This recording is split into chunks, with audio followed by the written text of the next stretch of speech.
This week in Jamaica Now, 27-year-old mother arrested for child pornography involving her son. A deadly crash in Portland, a 7th grader is killed and 23 other students injured after a bus plunges over a ravine. Grief as a murdered 8-year-old girl is laid to rest. Following the Petrojam money trail, a citizens group exec claims forgery. Government says it will not appeal the NIDS court ruling, and UK Prime Minister Theresa May to step down. I'm Damian Mitchell and this is Jamaica Now. A 27-year-old St. Andrew mother charged with child pornography is to appear in the Kingston and St. Andrew Parish Court on June 14. The woman, whose name is being withheld to protect the child's identity, is charged with distribution of child pornography and cruelty to a child. The police say a probe was launched on Wednesday, May 15, when a member of the Child Protection and Family Services Agency visited the headquarters of the Center for the Investigation of Sexual Offences and Child Abuse with a 5-year-old boy. The child has since been placed in state care after the investigation revealed that the child's mother had committed several offenses under the Child Care and Protection Act. She was subsequently arrested and later charged. It was a rough week at Portland's Titchfield High School after a terrible Monday afternoon crash left a 13-year-old student dead and 23 others injured. Pranjal Jasti, a 7th grade student, was heading home after completing an interview to join Titchfield's Schools Challenge quiz team when the minibus in which he was traveling plunged over a ravine. 23 other students who were packed in the 15-seater bus were injured. The bus driver and conductor were also critically injured. Police reports indicate that the driver of the Toyota Hiace minibus failed to negotiate a corner on the Black Hill Main Road and flipped over 3 times as it careened off the road. The police say only a week before, the driver was prosecuted for transporting 27 students in the 15-seater bus. Since the start of the year, more than 170 people have been killed in road traffic crashes. That's around 20% more than the figure for the corresponding period last year.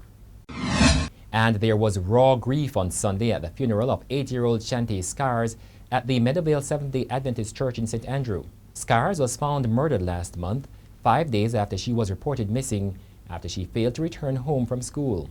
Juliet Cuthbert Flynn, the Member of Parliament for West Rural St. Andrew, where Scars lived, said she was devastated by the senseless killing.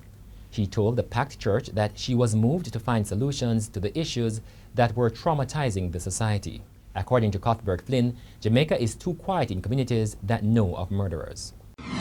The Justice Minister Delroy Chuck has announced that the government will not appeal the ruling by the Constitutional Court striking down the controversial National Identification and Registration Act (NIDS). Chuck says already instructions have been issued for the drafting of a new bill. He also said the new bill should be tabled in the Parliament by September with the intention of having it passed by November. Last month, the court ruled that aspects of the controversial legislation are in violation of the Constitution and declared that the entire law is null and void.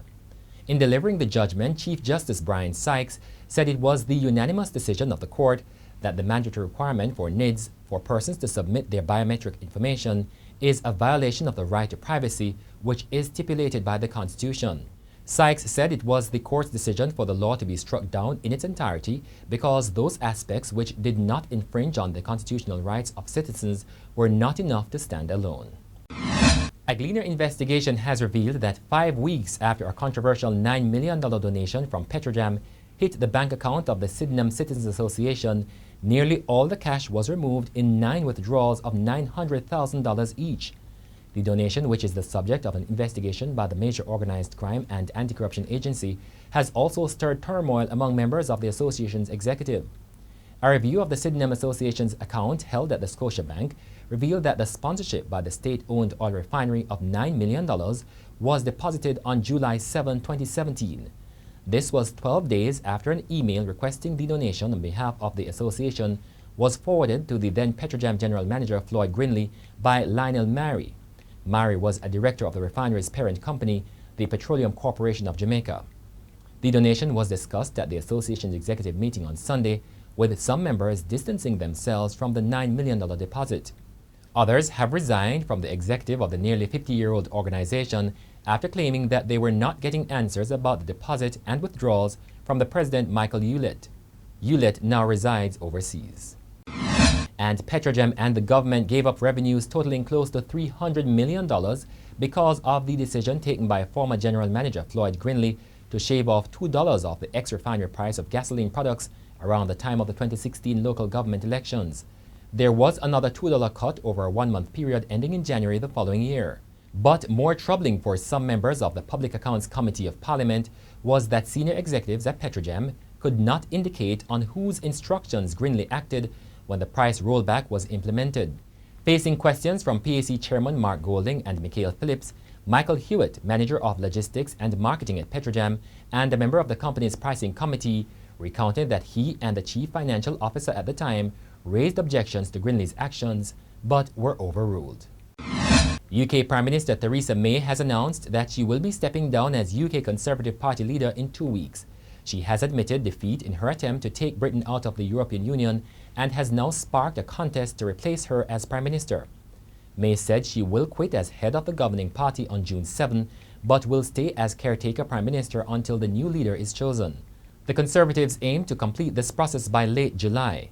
The new Conservative leader will become Prime Minister without the need for a general election and will take up the task of trying to secure Britain's exit from the EU. And that's it for this edition of Jamaica Now, your weekly review of the big news stories. Send us your comments at onlinefeedback@gleanerjm.com. You may tune in to Power 106 FM for regular updates. Follow us on Twitter and Instagram at Jamaica Gleaner and on Facebook at Gleaner Jamaica. I'm Damian Mitchell, and before we go, sights and scenes from Labor Day 2019.